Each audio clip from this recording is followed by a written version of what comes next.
Welcome to the Kings and Queens podcast with your host, Johnny Langton.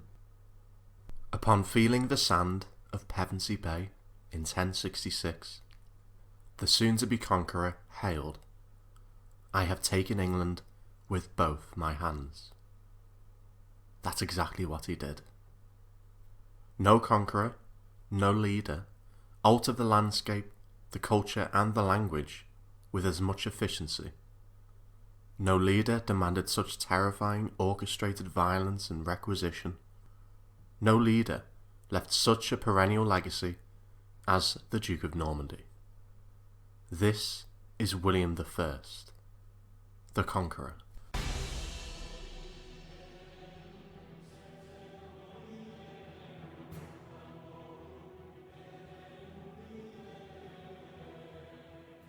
William was born in 1028 in Falaise, in the Duchy of Normandy.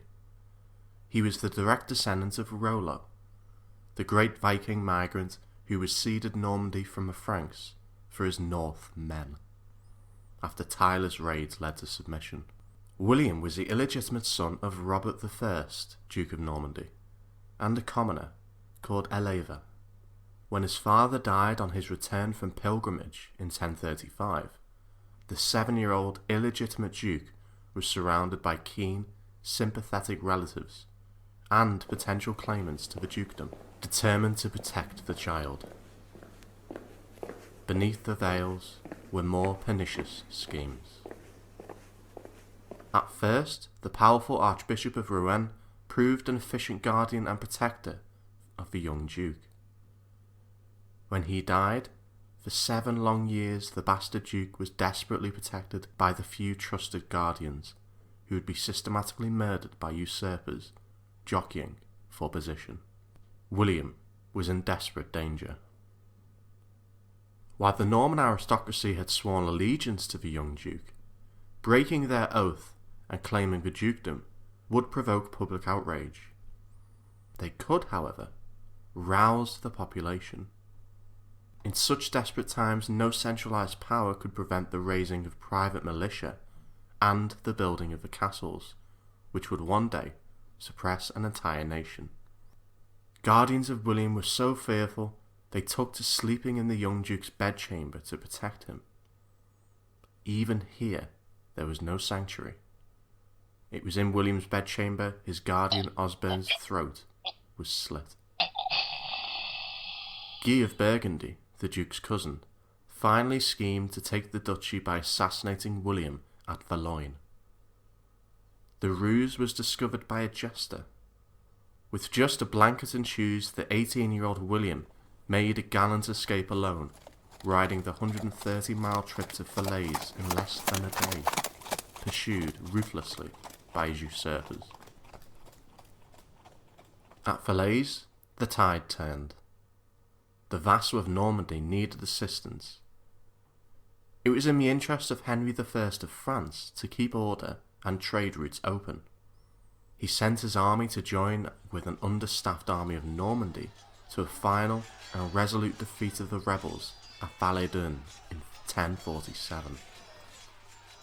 So brutal was the fighting, the River Orne was said to have run red with blood. In 1050, against the wishes of the Pope, William married his 5th cousin, Matilda of Flanders. Being a niece of the kings of France, made her rich in royal blood. At first, Matilda snubbed William's proposal, due to his lowly status as a bastard.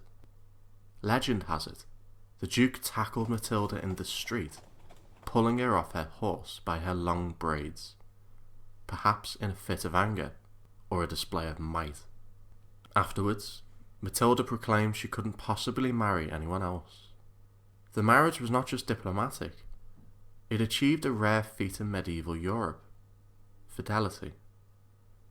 Perhaps wise enough not to burden his offspring with familiar challenges of illegitimacy, William sired 10 legitimate children. Upon reaching adulthood, the ruthless and cunning legend of William was becoming more apparent. He dismissed his guardians and replaced them with advisors, some of whom would remain for his entire life. With rebellion and quarrels behind it, the duchy became rich.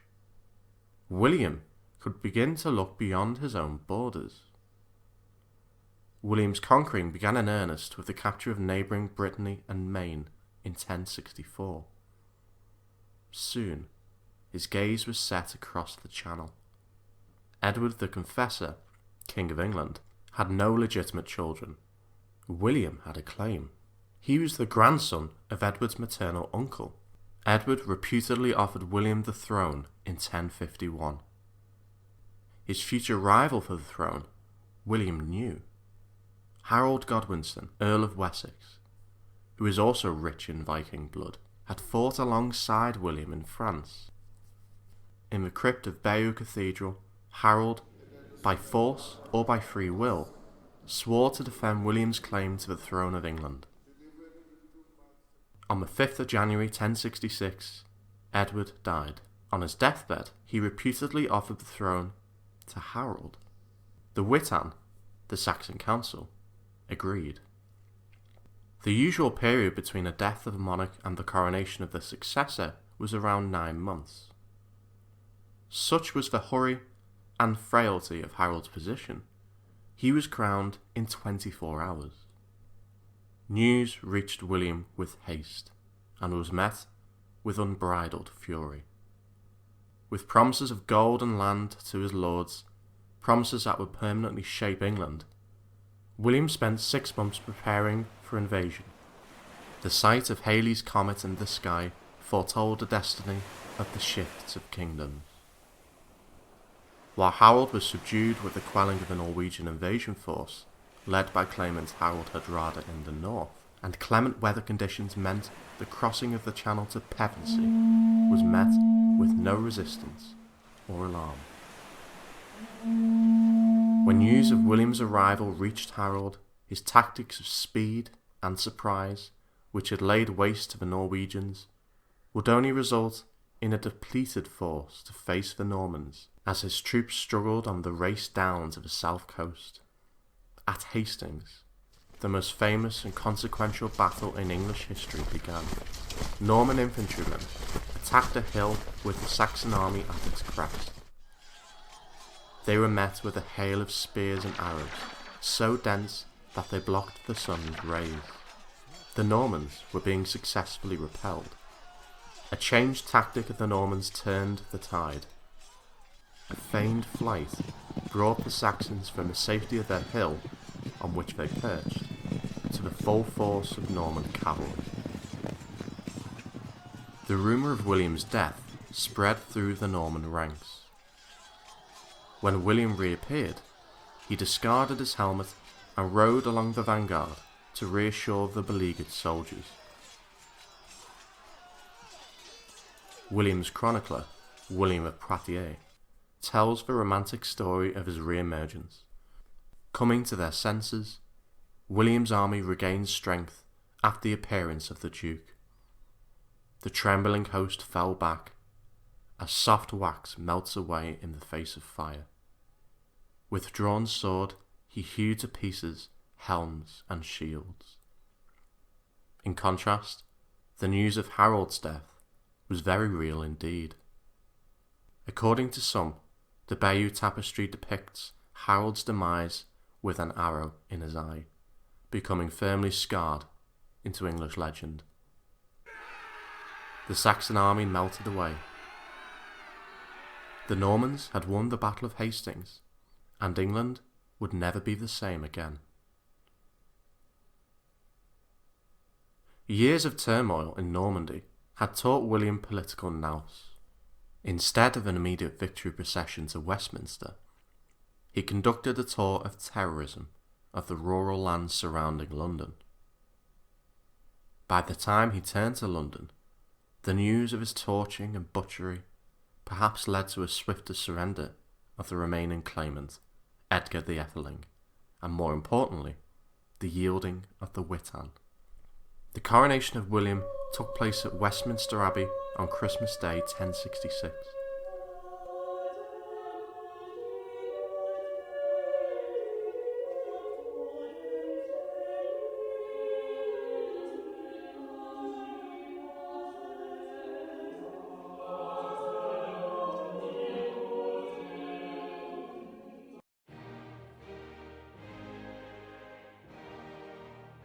the rapturous hails of the king were mistaken by William's guard outside for revolt.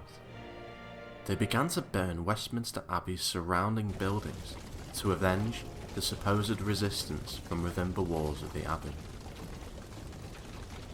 If ever there was an omen for the brutality and suppression to come, this was it.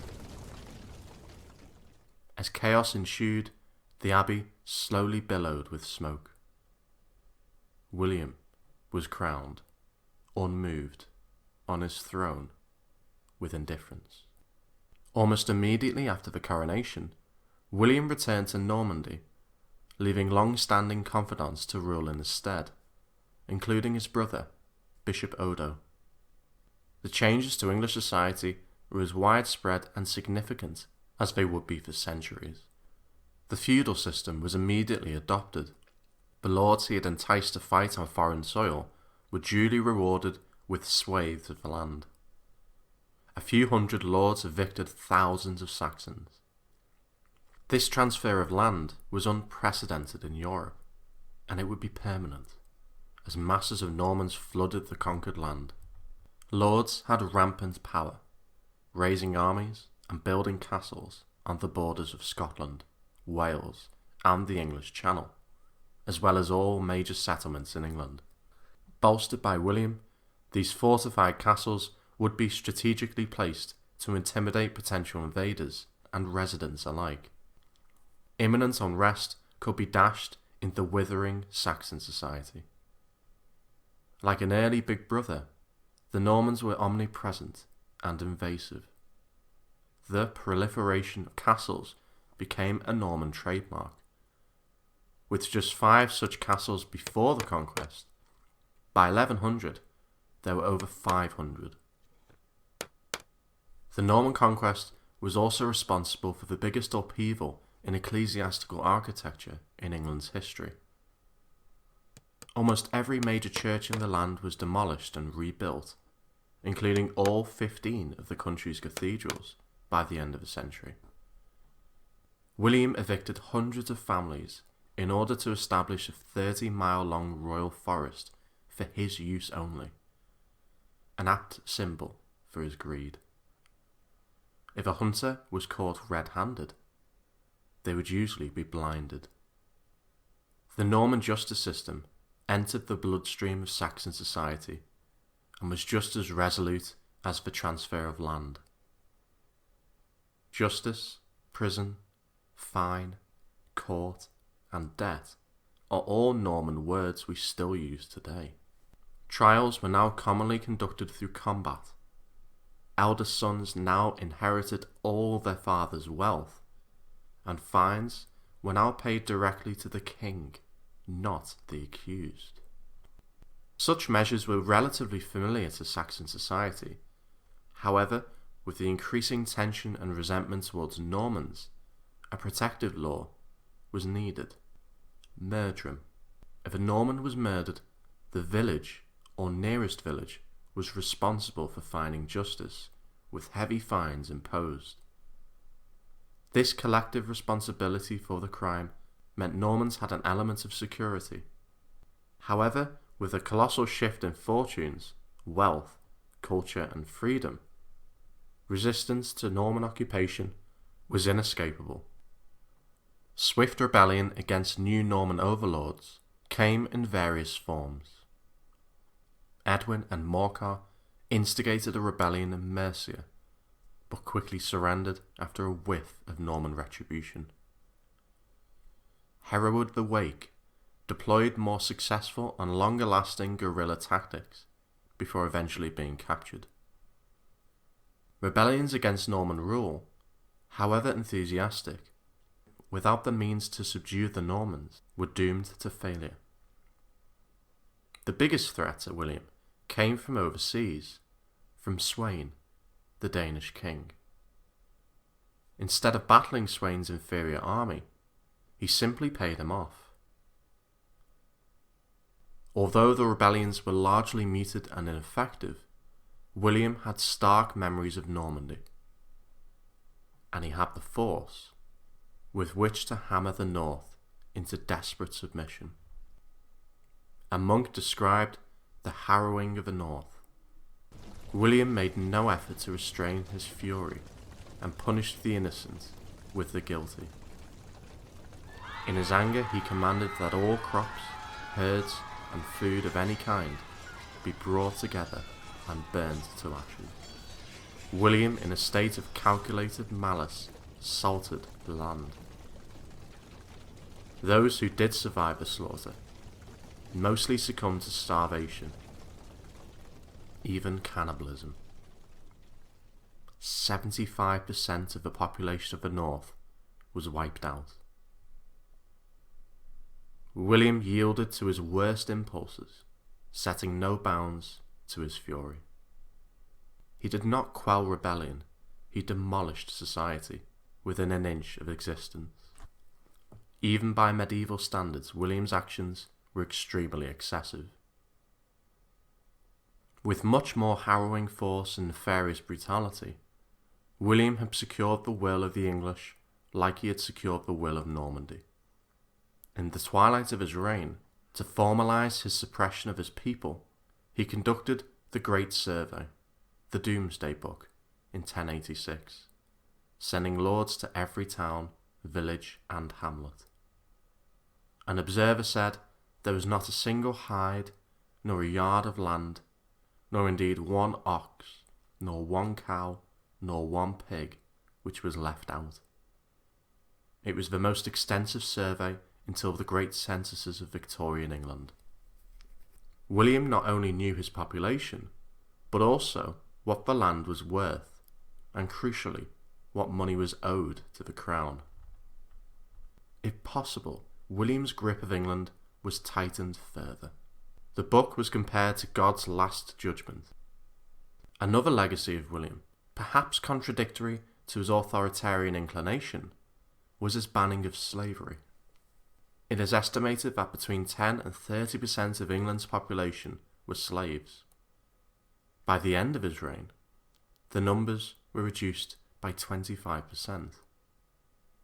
And by the end of the 12th century, slavery was completely abolished. When William was in England, he left Normandy in the capable hands of his wife Matilda. According to the chronicler Orderic Vitalis, Matilda was even more distinguished for the purity of her mind and manner than for her illustrious lineage. William's eldest son, Robert Curthose, would become a source of discord between William and Matilda. After a final bout of petulance, Robert rebelled against his father and allied with his enemy, Philip I of France. While rebellion would not be difficult for William to quash, Robert did wound his father during a battle in 1079. Only was tragedy avoided when Robert recognised his father's voice from underneath his helmet. By the 1080s, William was spending most of his time defending and expanding the borders of Normandy. Defending continental land in France would be a familiar and enduringly expensive legacy bequeathed to his successors. William's health was declining, and he was gaining weight rapidly. Philip of France sent a message to the Conqueror, asking if he was due to give birth. To which the warmongering Conqueror replied, "When I go churching, it shall be on his lands." It was on those lands that William was mortally injured while riding his horse. Several weeks after the incident, on the 9th of September 1087, he died. He was buried in Saint-Étienne-de-Cannes. After his death, his body was treated with the respect he had bestowed upon his own conquered land. While his body was still warm, it was looted and stripped, almost bare by attendants. So chaotic was the immediate aftermath of his death, it was some time before he was interred. His funeral was something of a comedy of errors. It was first interrupted by a heckler, claiming that the church had been built on his father's property and he was owed compensation. Then, the priests had difficulty stuffing the king's rotund figure into the casket. so much so that under the pressure his abdomen burst. All but the clergy vacated the area when an intolerable stench assailed the nostrils of bystanders. William would not be allowed to rest peacefully. His remains were disturbed and bones were scattered on the orders of the papacy in the 16th century, leaving just a thigh bone to be reburied. His tomb was again disturbed during the French Revolution. On his deathbed, William secured the legacy of Norman England. Despite their bitter differences, William bequeathed Normandy to Robert Curthose. William's second son, William Rufus, would be granted his greatest prize, the crown of England. William the Conqueror was cunning, ambitious, and expedient, but also held a proclivity for extreme violence. His early hardships in Normandy had rewarded him with experience and expertise in conquest and control, with ruthlessness excessive even in the age in which he lived.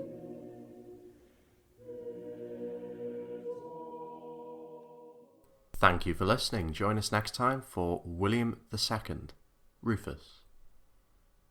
If you would like to leave a comment or a question, you can email in at thekingsandqueenspodcast@gmail.com or tweet at kingsqueenspod and on Facebook, the Kings and Queens Podcast. Thank you for listening. Join us next time.